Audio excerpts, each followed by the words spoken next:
How do you do to manage the ego? Oh, you know, for me, I just, I know I'm a pretty simple guy. Ever since I was a young kid, I wanted to act. I started professional acting when I was 15. I've been really lucky to have the chance to have a career. And I don't know, I just have always tried to keep it simple. One day you decided you wanted to be that kind of person. I think it's just in my nature. I had good parents. Yeah. So I'm really grateful to be able to earn a living and have a career, try and have a career, something that I love and a simple thing, just to have fun. When you start out, you just, especially whenever you start out in something, you have hopes and you have dreams. For me, it was just getting the chance to act and I knew I wanted to make movies, and I knew I wanted to go to Hollywood to be in films. I think because I grew up in Canada and Toronto, those were the movies I saw. And I wanted to be telling those stories and to be making those movies. And so, I tried to make my way there, and I got in my car when I was 20 years old, and I drove to Los Angeles, and I had been working. I got an agent, but I didn't know. You can never know what your life is going to be. And so, I don't know. Again, I just kind of feel grateful to be here. What do you think happens when we die, Keanu Reeves? I know that the ones who love us will miss us. Yeah, sure. Yeah, it's a weird thing. It's like nervous, but so excited. And, over the years, with experience, you feel like you do your work and you come prepared. But there's always the excitement of, if we're doing a scene together and we've rehearsed, but now it's the first time that we go, and the director says action, it's exciting. You don't know what's going to happen, which is pleasurable. I like that. Yeah, so, I'm not a fighter, I'm a lover. I don't know, no, because if you're a lover, you gotta be a fighter. How so? Because if you don't fight for your love, what kind of love do you have? If you don't, it's not very enjoyable. but then something can come out of that you didn't expect, especially, if you're playing lovers, that's a, disaster. But you're a professional, so you still perform the role, and I've never had that situation. I've been really lucky to really connect with the performers that I've had the chance to work with, And moved out of my home when I was 18. So the beginning had, I could take care of myself as a teenager. When I moved to the States, I had some family, and I had a lot of rejection.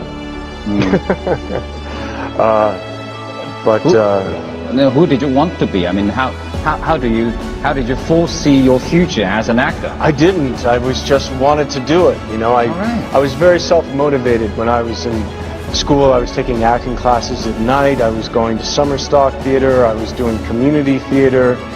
I was just... You were simply enjoying it. I was enjoying it, but I was a kind of, I don't want to use the word calling, but... Like destiny? I don't know if it was destiny. It's just what I wanted to do. Did it bring you any say changes in your life? And then how different was it in your life? It was kind of surreal. I remember one time I was in Los Angeles on my motorcycle at a stoplight, and this bus came up, and it was like, it was like a big poster for speed. And I was like, who's that guy? What's going on here? But at the same time, it was very exciting. It was cool. And yeah, it changed. It was one of the films that changed my life. Being the publicity, the public side of it, I've gotten more comfortable with as time has gone by. You know, it was something that was always, I remember, you know, even after River's Edge, you know, going to get an ice cream, and like the guy was like, and I got my money out and he was like, it's on me. And I was like, what? And he's like, River's Edge. And I was like, cool, okay man, thanks. You know, simple lovely things like that from a film touching someone. Those interactions are great. I mean, I think all of our past experiences help inform the present. You know, it's, you know, acting is my passion. Oh, stop. Acting is my life. What would your dream man cave be? What would you want in there? You know, with the way that I'm working, the way things, I'm just looking for violence, science, reflect, to read, you know. I would say that it's, even though it's a film really of sacrifice, it's a film about honor, it's a film about home, you know, fighting for one's home, one's honor, one's place. And I think it's really life-affirming, you know, to have the preciousness of life and preciousness of home. I'm doing good every day. Nice. Yeah, I mean, every day that I'm here, I'm glad to be here. It's always nice when the eyes open and you're in the world. One of the things that I really enjoyed about directing Men of Tai Chi was the responsibility. I don't know, I find in my career, I've had a lot of people disagree with me, but I'm okay with that. And I think, you know, I think that's part of the collaboration. You know, it's like, I have to understand what you're thinking and feeling.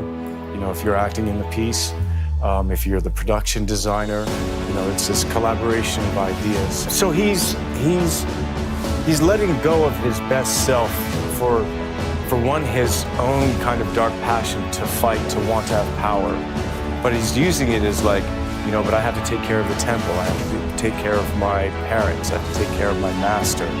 And so, you know, it's called, you know, Men of Tai Chi. And there's these things that we oftentimes, we have responsibilities.